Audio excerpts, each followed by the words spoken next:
નમસ્કાર દર્શક મિત્રો, બ્રેકિંગ ન્યૂઝમાં આપનું હાર્દિક સ્વાગત છે. આપ જોઈ રહ્યા છો ગુજરાત ન્યૂઝ 24. નવજીવન 4 રસ્તાથી સિદ્ધપુર રોડ જળમગ્ન, ખુલ્લી ગટરમાં પડેલા વૃદ્ધનો આબાદ બચાવ. પાટણ શહેરમાં માત્ર સામાન્ય કહી શકાય તેવા 17 મિલીમીટર વરસાદે પાલિકા તંત્રના પ્રી મોન્સૂન કામગીરીના દાવાની હવા કાઢી નાખી છે.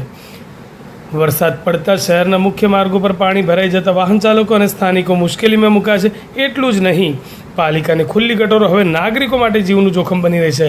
પાટણ શહેરમાં 17 mm જેટલો વરસાદ વરસતા નીચાણવાળા વિસ્તારો અને મુખ્ય રસ્તાઓ પર પાણી ફરી વળ્યા હતા. ખાસ કરીને શહેરના નવજીવન 4 રસ્તાથી સિદ્ધપુર તરફ જતા મુખ્ય માર્ગ પર પાણી ભરાઈ જતા વાહન ચાલકો અટવાયા હતા અને રસ્તા પર લાંબો ટ્રાફિક જામ સર્જાયો હતો. દરમિયાન વિઝિબિલિટી ઓછી હોવાના કારણે રસ્તા પર પાણી ભરેલા હોવાથી એક વૃદ્ધ માર્ગ પર આવેલી ખુલ્લી ગટરમાં ખાબક્યા હતા. તેમને બચાવવા માટે એક સ્થાનિક યુવક આગળ આવ્યો હતો, પરંતુ કમનસીબે તે પણ ગટરમાં ખાબક્યો હતો. બનાવના પગલે આસપાસના સ્થાનિક લોકો તુરંત ઘટના સ્થળે દોડી આવ્યા હતા અને ભારે જહેમત બાદ બંનેને બહાર કાઢ્યા હતા.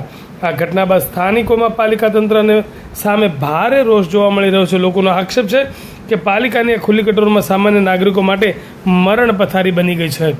તંત્રની આવી લાપરવાહી કોઈનો જીવ લઈ શકે છે. હવે જોવાનું એ રહેશે કે આ ઘટના બાદ પણ પાલિકા તંત્ર ઊંઘમાંથી જાગીને ખુલ્લી ગટરો પૂરે છે કે પછી કોઈ મોટી હોનારતની રાહ જુએ છે.